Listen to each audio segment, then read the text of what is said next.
Hey there folks, Santee at the Arizona Ghost Riders here. John Wesley Hardin, notorious Texas outlaw. Let's check it out. When speaking about the famous shootists in the Wild West, John Wesley Hardin is towards the top of the list. His expert gun handling and ability to not hesitate probably puts him as the deadliest man to wield a 6-gun in that era. It is estimated that John killed between 12 and 27 people. At least 5 of those were lawmen.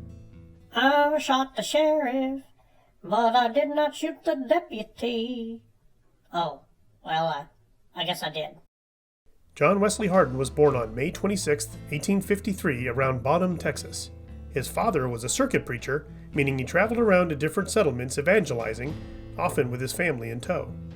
Young John was anxious to start his action-packed career at the tender age of 9 when he tried to run away to join the Confederate Army. In 1868, he got that chance when he was ambushed by a former slave he had recently beat in a wrestling match. Hardin shot the man 5 times, then his family put him into hiding to avoid him getting arrested. That's quite a start to an outlaw career. What's your name, son? Johnny. Johnny what? You got a last name? Johnny Hardin. The next few years have John Wesley hanging out with the Clements Gang, who were Texas outlaws. His killings were sometimes justified and sometimes not, but he always walked away the victor. At this point, he was a fugitive from the law, and the law was very aware how dangerous he was. The story of him killing a man for snoring too loud was actually an accident. Charles Cougar was a friend of Hardin's who was sawing logs in the room next to him in an Abilene hotel. John fired through the wall with the intention of waking up Cougar so he wouldn't snore anymore, Quiet, Cougar. only to silence him forever.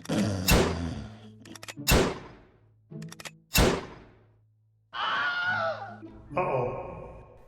During the Sutton-Taylor feud in Texas, he turned himself in, but when he realized all the murders they were going to try him for, escaped from jail. Later, he shot DeWitt County Deputy Sheriff J.B. Morgan, escalating the manhunt. At this point, John Wesley Hardin was married to Jane Bowen, and his window of having a decent life with her was narrowing. Not to mention there was a $4,000 reward out on him in Texas. On August 24, 1877, he was captured on a train in Florida and sentenced to 25 years in prison for the killing of another lawman, Charles Webb. While in prison, John studied law and sadly suffered the death of Jane. 17 years later, he was released and opened a law practice in El Paso. However, even prison couldn't tame the gunfighter within him. On occasion, he would do shooting demonstrations and shoot playing cards for folks. On August 19, 1895, he had a heated argument with Constable John Selman. There is speculation that it was over a mistreatment of Selman's son or some other shady activity. Regardless, the angry constable walked up behind Hardin in the Acme Saloon that night and shot him 4 times, killing him. John Selman amazingly claimed self-defense. He was drawing a gun. And after a hung jury, was released pending a retrial, which incidentally never happened. Yeehaw! So, here's the cool thing. John Wesley Hardin wrote an autobiography.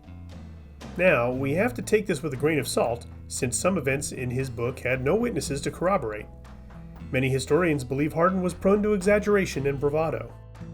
However, it is a fascinating read. Heck, he makes friends with Wild Bill Hickok. I encourage you all to peek at it when you get a chance. Also, it's free.